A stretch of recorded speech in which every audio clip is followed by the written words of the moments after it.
ISO 20022.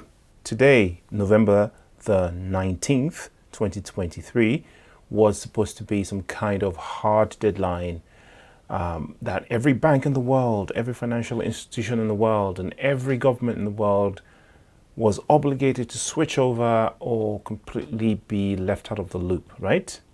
Wrong. Wrong. You would have believed this, of course, if you had been listening to some of the crazy people that I found on Twitter, actually. And even some YouTubers have said, you know, they've made this thing bigger than it was supposed to be, or bigger than it is. Now, the thing is, it's actually a huge seismic shift. I've seen someone refer to it as a seismic shift. It is true, there is a massive paradigm shift.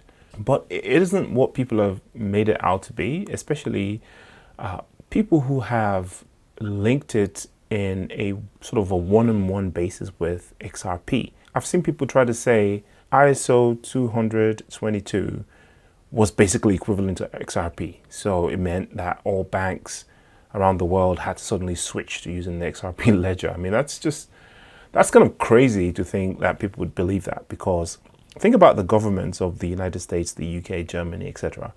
Why do you think that they would suddenly allow banks in their countries to suddenly switch to an open source cryptocurrency ledger with a crazy fan base like you guys?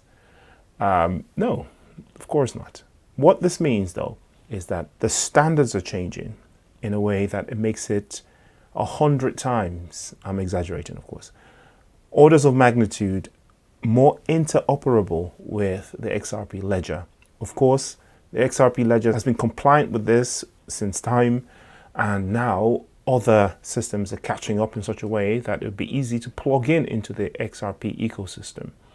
So it's a step in the positive direction, but you know, today isn't the day that bang, everybody's using XRP, as some people might have made you believe, which is why, of course, from the XRP price point of view, the whole thing has just been a kind of a nothing burger. In fact, I completely forgot that it was today. I tend to take weekends off these days now. I was out and about in the park, and I just go back, turn on my computer this evening, and I was like, oh yeah, that ISO, whatever I'm gonna call it, 22 thing. Awesome. Another thing that actually went into effect was the adoption. It was another sort of, I wouldn't say it's a deadline, but it was definitely a landmark for the Basel or Basel 3 group of regulations. So you can think of Basel 3 as regulations, government regulatory requirements for banks to do with their liquidity and reserves, and the ISO 20022 to do more with the technology for payments, especially cross-border payments.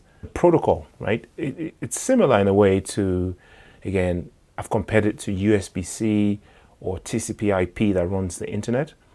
TCP/IP made it such that everybody could communicate with everyone. Voice over IP could work on it. We have the internet or the World Wide Web, which is now just called the internet. Email, Gopher, all these little things that were their own little parts of the internet before, now can seamlessly communicate with each other thanks to TCP/IP. And this is what that ISO 20022 thing is going to do. It's going to make it easier for banks to all plug in into this one system. And this one system that they're all plugging into is compatible with XRP ledger. That's pretty much it. So enjoy the nothing burger, no financial advice, and I'll see you in the next video. Peace.